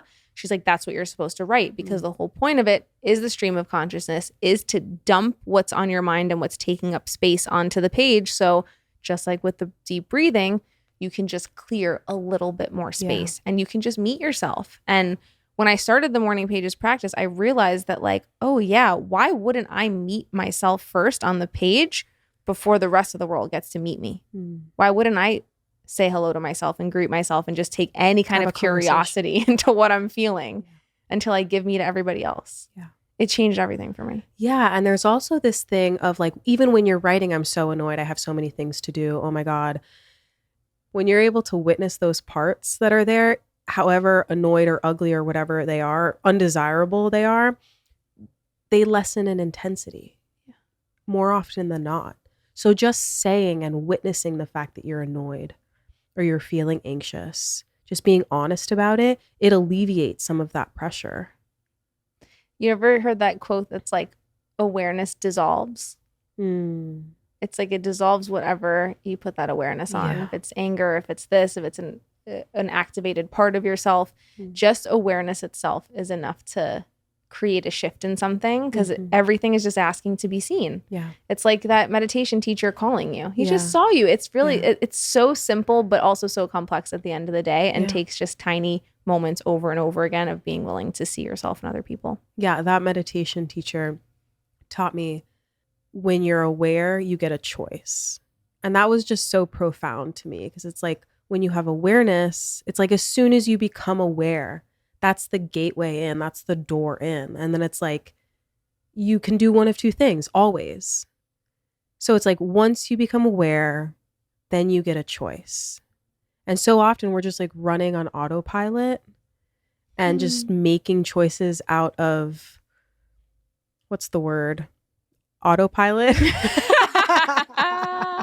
You know, we're just like, No, it's making choices out of choosing like the familiar unhappiness versus the unfamiliar possibility. Yeah, just what's normal and what we're used to. And yeah, it's just about being like, okay, maybe we should make a new one here. I don't know how it's going to go, but maybe we should make a new one. Yeah. Courage. Courage. Oh my Courage to just take one step forward each day towards the thing that you're working on. I don't know if you've heard that this season before. Okay, so walk me through it. Is this meditation teacher in Colorado? No, Okay. Miami. So he already started planting seeds for you, but you moved to Colorado. You and your sister stopped working together. You moved to Colorado. It was pandemic. You were watching TikToks about being the main character in your own story. Things are brewing. How did you get from that point to then starting your own business and actually being your main character and now helping women and like asserting your voice in the space and being a leader? Yeah. Well, it's so funny because even when you have realizations about yourself, the universe will give you tests. God will give you tests. And it'll be like, do you really get that lesson? Or were you just faking? You know? So I was like, I need to be the main character. And like, I'm going to start doing all the things for me and yada, yada. And then I was jobless for like 6 months. I had like no income. So when you learn these lessons, the universe, God will come out and test you and say, did you really learn that lesson or were you playing? And I was committed to being the main character of my story. And then I was like, I need to get a job. I need stability. And I spent some time on Indeed and was looking for jobs, ended up applying for a business manager position. And You were like right back to operations jail. operations manager. That's what it was. Yeah, I'm like, I'm type A. I'm really good at operations. That's what I was doing before. Let me do that again. And I found this job that I thought was really great. It was for a community garden. So I was like, I'll get to work outside. It's a place that gives back. It's gardening. Like, this is kind of like the best of both worlds. And I did really well in the interviews, got through to the final round. And it was between me and someone else. And then they like stopped answering me for a week. And I remember coming home from that last interview and I was so excited up until that point. And then when I was driving home, I had this realization of, do I really want to clock in every day and sit at a desk and work for someone else and then go home and that just be my Monday through Friday every day during daylight hours? And it was like this little small voice, and I didn't want to listen to it because it was scary, because what's the alternative? But I admitted to myself that no, I didn't really want to do this. And they didn't answer me for a week and then ended up giving the position to someone else. And in that moment, it was another light bulb moment, because I was like, oh, I'm not devastated by this news. It's like a little disappointing, but I was like, yeah, I didn't really want this. Like, my soul didn't want this. And I didn't know what I was going to do. But I didn't get back on Indeed. And I was like, maybe I'll just try. Maybe I'll just try to do the things that I already enjoy doing, which is talking to people, helping people develop habits in the kitchen and with food that support them in their life, because that's what I love to do. Like, it lights me up to make meal plans. It lights me up to talk to other people and help them through things. And I'll just start that. And it was, I think I made that decision on a Tuesday in therapy. And then on Thursday, I just posted on Instagram. I was like, now open. Now open for clients. And it was like a Google form. I was like, fill out this Google form. Yes. Yeah. It was do like, it scared, do it imperfectly, do it. Messy action. Messy action. Defining slogan of my life. Yeah. And I was like, let me just make this super messy, but let me just start. And I had my first session that weekend. I had like a whole weekend full of sessions. And the response was great. And then from there, it was just building little by little and refining things little by little. And eventually I got into programs, like more structured programs. And now I have a meal plan subscription. So I'm able to help a lot more people without the one-on-one. And it was just like the best decision of my life. And the best thing that went wrong in not getting that job and losing that quote unquote stability ended up being the biggest blessing, because it pushed me out of the nest, to do this thing that I had been called to do and step into the light. Because for so long I was that supporting character of someone else. And now it was like, now the light's shining on me. And now I'm responsible for all of this. Now you're the face of it. Now you're being seen. Now I'm being seen.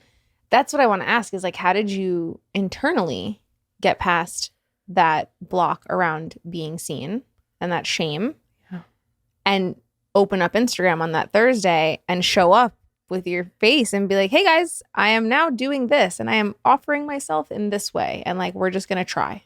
Yeah. I think, again, messy action, it really is like my life slogan, is just take messy action. Like, making it messy on purpose, making it imperfect on purpose has been the guiding principle of everything that I've done. So just that in general. But also, I think the other thing was learning to show up in service. That, yeah, I'm going to be the main character of my story, but it's not all about me. When I'm showing up on Instagram, it's not about me being an influencer. It's like, what do my people need to hear? What's the thing that's going to help them today, right now? And showing up in full service of the people in my community, because then that takes the pressure off. And then I'm able to take messy action and I'm able to be imperfect, because I'm like, they don't need me to be perfect. They need me to be real. Yeah. So showing up in service. Yeah. Yeah. It's like, I better be going through this for something. Yeah. And that is for someone else. For someone else.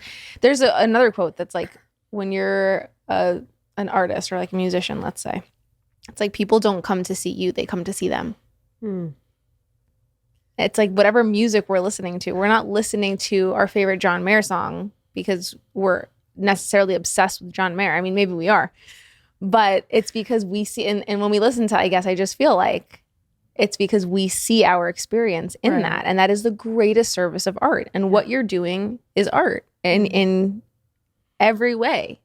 And it's funny because we've been getting voice notes, and one of the voice notes was like something along the lines of like, what if you don't know what your art is, or you're not creative, or you've never been artistic and it feels so out of touch for you? And I'm like, no. Like it's all art. How you show up is art. How you support someone is art. How you are in relationship is art. How you cook your dinner and share it with your family is art. Like it's kind of broadening our view of it.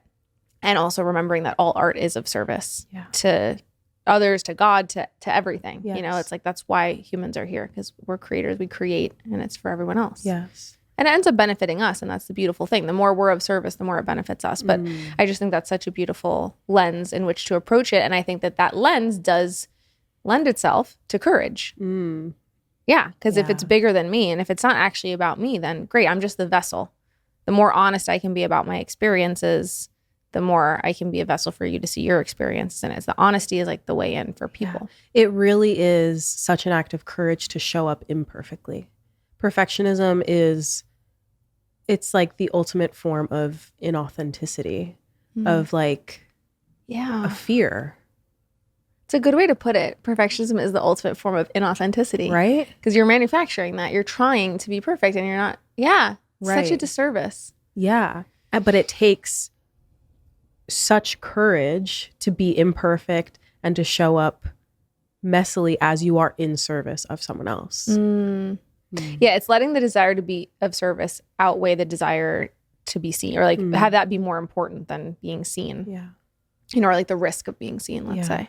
Well, that makes me curious about, because the positive side of being seen is being seen, right? And getting to be witnessed and all of that, and the power and the courage and the beauty that comes of that. How do you deal with the, I don't want to say negative, but the uglier side of being seen, which might come with projection? That's the thing. That's the word. It's projection. It's just that understanding the nature of seeing is like revealing. Yeah. And when you allow yourself to be seen, you immediately unlock a revealing for someone else, where then they get to see their relationship with that part of themselves. Because we're all one, we're all the same. We all got the same parts, the same qualities. If you see a talent in me, that means you have that talent in you. Yeah. And if you see a shadow in me, it means you got that shadow in you.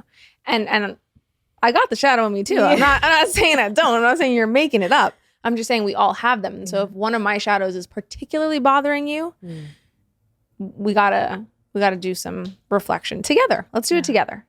Or if like one of my virtuous, let's say, qualities is triggering you, right? If like someone being seen in their power is triggering you, it's also showing you that that's maybe something you want. And that's the whole jealousy thing, right? We were talking about this last night. Even in our own experiences of jealousy, it can actually be a really powerful emotion. Again, if we're just willing to be curious, if we're willing to be courageous enough to question and sit with ourselves for a second and say, where might this jealousy be coming from? What might it be wanting to tell me, instead of just blindly acting from that place of jealousy? It can be a wonderful messenger of insight into where we might have something that we actually desire, and where we might need to just bring awareness and own that desire.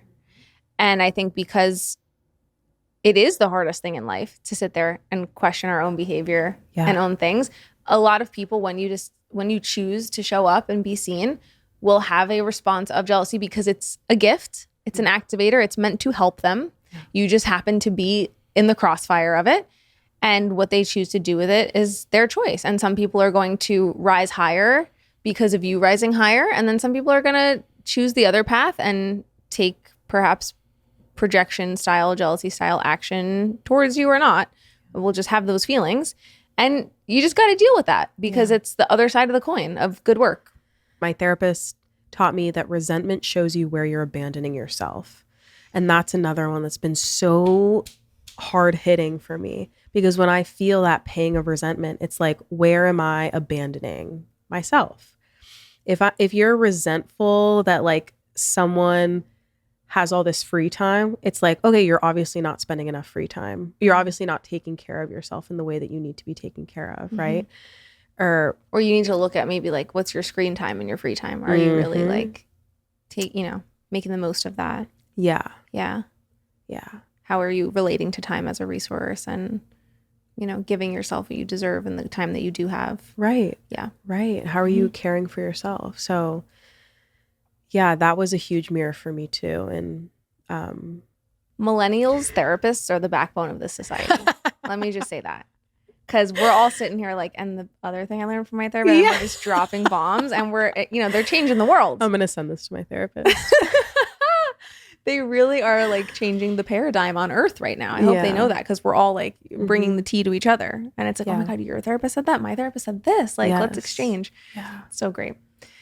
There's also like a part of us that wonders, does this person not believe that I'm capable of recognizing it in myself? Like when someone's over fixing or over helping us, like, of course it's going to cause resentment. And that's the big thing, is like, we think that we're helping people by taking on what's not ours, which is why I love the book, The Courage to be Disliked.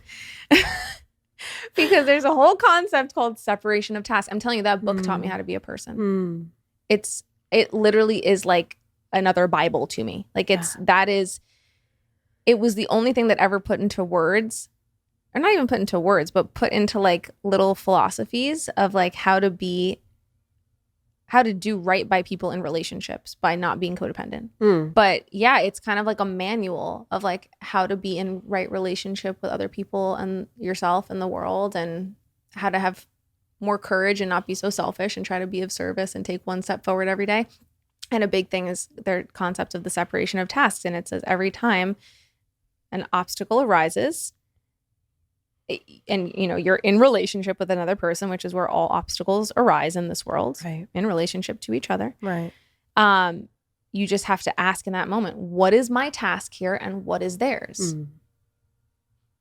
And you have to ferociously separate tasks. And it doesn't mean that you don't help in your own way, but like, how can you help in a way that comes from a place of having confidence in them, of like providing witnessing, but not overstepping. Right. Right? Like, it doesn't mean that you abandon them. Right. It just means that in this moment, what I can reasonably do without taking on a task that's yours to be a victor over is see you and be like, whatever. Like, I'm with you right now while you're feeling this thing, whatever it is that you're feeling, or whatever. I'm just going to sit with you, and just being a friend to someone else, rather than being like, I think you're feeling this, or you know what, let me do this for you so that you don't feel that. Yeah. Yeah. And it's also reminding me that not everything needs to be fixed too. Like a lot of the pain that we feel, going back to how we deal with pain, right? It's not all pain needs to be fixed and made better. Sometimes it just needs to be allowed to exist and be witnessed. Yeah, that's a really good way to put it. I think a lot of life is just increasing our tolerance for pain. Yeah. That's like a big part of this journey. And by doing that, we increase our tolerance for joy, our ability to feel joy. But if we're constantly avoiding the pain of it all, and like thus avoiding being present to life and to the reality of life, which involves a lot of pain, then we are going to undoubtedly also be completely numb to our own joy, even when something really beautiful is happening, which doesn't have to be something miraculous. Something really beautiful could be the sunrise in the morning coming through our window while we're making our coffee. That could be the most beautiful thing in the world if you're present to it, if you're alive in your body. But if you're not alive in your body, where I'm using cannabis all the time, dissociating on my phone, just not being there. Yeah, doing those things is making me really dissociated from any pain that I'm feeling. It's making me avoid every thought that I have, so I don't have to feel the pain of my thoughts. But that means I'm also not looking at the sunrise while I'm drinking my coffee. It's crazy. It's like such a trade-off. Bars! Yeah. What do you do to slow down? Like day to day, tangibly? Like your tools in slowing down. I will say, like, even the way I'm showing up in this podcast today, I would say is different from how I've shown up in the past few months, whether it's a solo or a guest episode. I really kind of feel like that's because I've been doing the breath work. Because I had my ways in to get into my body, right? Like singing was one, but now that's like a whole thing where I have to like make songs. So that's a little bit less getting in the body for me right now. Painting was one, but I can't like sit there and paint for 8 hours all the time. But my breath is turning out to be a really major one. It's always accessible. Yeah. And just taking the time every morning. I'm doing like 30 or 40 minutes every morning of breath work. Yeah. That's a lot of breath work. Because I'm doing it through Erica's app. Okay. It's Evolved by Erica. I'll Okay. put a link in the show notes. And so she has like hundreds of different incredible guided breath work. And it's like breath work and meditation. And also there's movement. Like sometimes you'll be doing cat cows or you'll be doing like kind of core type exercises while you're doing a breath of fire. So it's active. And then there's times where you're just doing like savasana type breath work. And taking that time in the morning to be with my breath and to just intentionally just release things through my body and be in there. I'm not used to being in there and breathing and regulating myself. And it's been really transformative. I feel a lot better. So that's my vibe. Yeah, no, I love it. I love it. And especially with the intense kind of breath work, because I think that I resonate with also having a mind that never slows down and kind of having this anxious productivity where like I channel my anxiousness into always moving, always doing something, which serves me really well because I get a lot done and it helps me stay in motion. But I also need a way to alchemize that energy, that like buzzing energy. And things like intense breath work or difficult movements, like physical movements, working out, it helps to alchemize that nervousness, that anxiousness, whatever it is, rather than, because I feel like sometimes, and that's another form of nervous system regulation, you know, sometimes we feel that those anxiousness or that nerves and we think that we need to sit in meditation and like be still and be quiet. And it's actually the opposite. Like sometimes we need to do breath of fire, you know, or like do some jumping jacks and alchemize it. Yeah, the breath of fire is major. The breath of fire. It's just so much so fast. Yeah, you're so right. We don't have to always sit to regulate our nervous system. Sometimes it is the activity of moving and the moving out and the clearing. Yeah, it's about like matching the energy that's within, I think, you know? So I'm going to do 2 things to close this episode out. Okay. Because this has been unbelievable.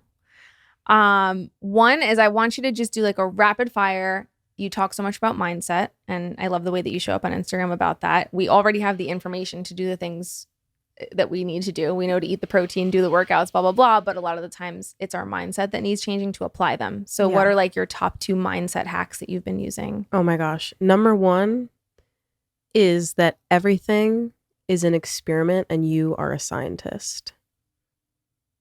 So often we get into this, like, again, with the perfectionism. If I can't do it perfectly, I'm not going to do it at all. Or we'll try some hack that we've seen on Instagram that we think is supposed to be good for us. And because it doesn't work with our schedule, it doesn't work with our personality, it doesn't work with what's going on in our life, we're like, oh, that thing's not for us.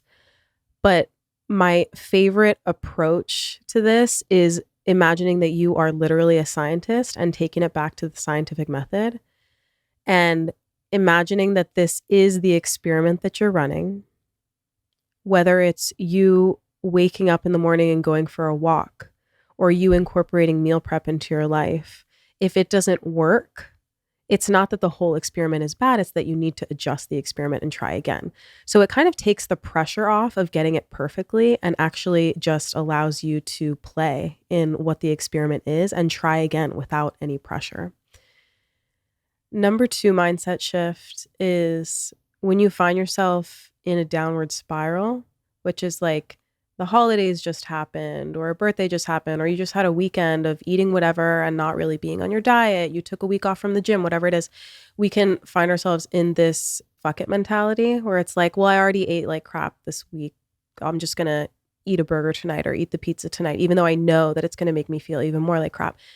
And it's so important to remember that spirals work in both directions. That when you're on that downward spiral, it literally, again, when you're aware, you get a choice. So as soon as you become aware of it, it literally takes one new decision to halt the downward spiral and start the upward spiral again. Like, you get to reset the clock whenever you want. And if you're making a good decision today or tomorrow, it doesn't have to be to make up for the bad decisions that you made in the past. Like, just restart the clock today, make a new choice, and that's it. Each choice is going to inform the next choice you make. So if you go for a walk and cook yourself some protein and vegetables, you're on a new path. Like, you're on an upward spiral. And sometimes that's all it takes. You know, don't be afraid of starting over. I like that it's just one decision. Like, that's all it takes to change the direction. And like, the direction is constantly up to you. We have so much more power than we think. Yes. And you just have to turn the momentum into the other. Absolutely. Momentum is real. Like, whether it's upward or downward, momentum is always going to be there. It's just, it takes effort to switch, you know, when you're already on that downward path. You just got to make the one new decision. When you're aware, you get a choice. Yeah. All right. And then we're going to take one voice note from one of our amazing listeners who was kind enough to leave us a voice message. Being a mom is so difficult. I have a 6-month-old, and having the ability to have self-care, even just time to not obsess about her every need, is kind of crazy. And I feel like the brain fog is real. The lack of gray matter in my brain, the ability to hold thoughts for more than like 10 seconds is real. Whenever she's crying, it's like I want to scream at the top of my lungs. Everything about being a first-time parent is so hard on your body from the woman's perspective. I think men have a hard time understanding how everything has changed. It's so overwhelming at once, and you don't even know what's going on. I know you haven't been in this position quite yet, but I mean, when you look at the scientific evidence of how women just don't have the support they need emotionally after having kids, it's kind of crazy. I also just want to say I love you. Such a big fan. I've never missed an episode, and I don't even know how many years I've been following you on here, but thank you. Your liver juice changed my skin, such better skin. I don't get these cramps anymore. And on top of that, the rose hip, when I make tea, it's crazy how much I'm able to do more and have the ability to feel good while doing it.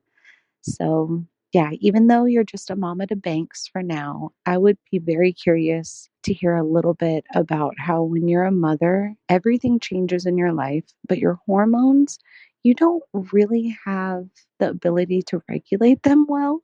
So it'd be really nice to have a tool that kind of tells you, okay, you're in the right direction at least. First of all, Rose, I adore you. That was like the most honest and real and vulnerable and then extremely kind and just lovely voice note ever. And we see you and hear you. And luckily, I have a mother right here who's ready and willing to respond. So we got you. Yeah, I just feel you so deeply. It is so crazy becoming a mother because everything goes from orienting around you to orienting around another human and worrying about another human and feeding another human, putting literally all of their needs above every single one of your own needs, eating, sleeping, showering, all of it. And it's just a huge reality shift. And the game of motherhood is really learning how to find your self-care and find your nervous system regulation in that new reality. So first of all, Rose, you're not alone. I think that this is something that every single one of us struggle with. And I think that it comes down to finding a new way of relating to what self-care means and how you can take that space.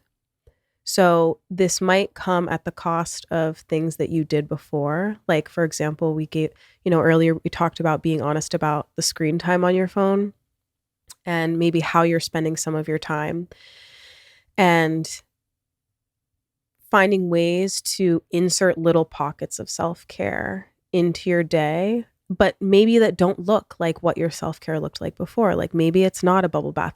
Hopefully you can get a bubble bath in sometimes, but maybe that is just taking some really slow, deep breaths while you're on the floor doing tummy time, or while they're practicing crawling on you and you are just like tuning into your breath.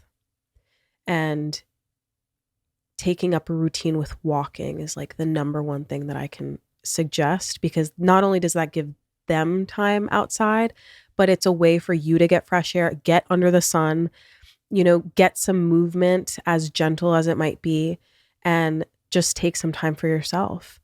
As far as a tool, what do you think about that? How she said it would be nice to have a tool to Well, measure. I think you mentioned the tools, and I think using your breath as a tool is really big. And I like that it's breathing while you're doing tummy time, breathing while your baby's crawling with you, breathing while you're feeding your baby, whatever it is. Like, just remembering that the breath is there. And I'm telling you guys, I did not get that until I really started doing breath work. People used to say, you always have access to your own breath. And I'm like, what does that mean? But once you start and you really feel it, you feel it. So just kind of keep trying to connect with that breath. And I know it can be uncomfortable because some of us can't even like take a full deep breath. Some of us are so tense, and it's a practice and it's a learning and all the things. But I think what I heard the most from her in her voice note was just the piece about not having the emotional support and how like not much changes for the man, but people just don't realize often. And she's not feeling emotionally supported and seen in all the changes that she's experiencing. So maybe you have a word to say about that, but I realize that she's only 6 months in and it's such a tender time. And I can only imagine how much all of these things are heightened. And I know this won't be forever, but I know how hard it is right now. And I hear it in your voice. And like you said, we really see you. Yeah. Yeah. I think finding community is extremely important, because as you're orienting this new reality of your life, you need to also find people who are in that same journey of life. And again, it's totally different when you when you cross over into motherhood, because sometimes you don't have the same friendships and relationships with people in your life because they're not on that side of motherhood. So you need to find people who do get it, and even just are on the same, like have children around the same age, are also new moms. Because again, going back to like one of the themes of this conversation is being seen in that. And there's so much validation that happens from just being like, oh my gosh, are you having a hard day too? Because today has been so difficult. I want to rip my hair out. And just finding community and being seen in that from someone who also gets it is so important.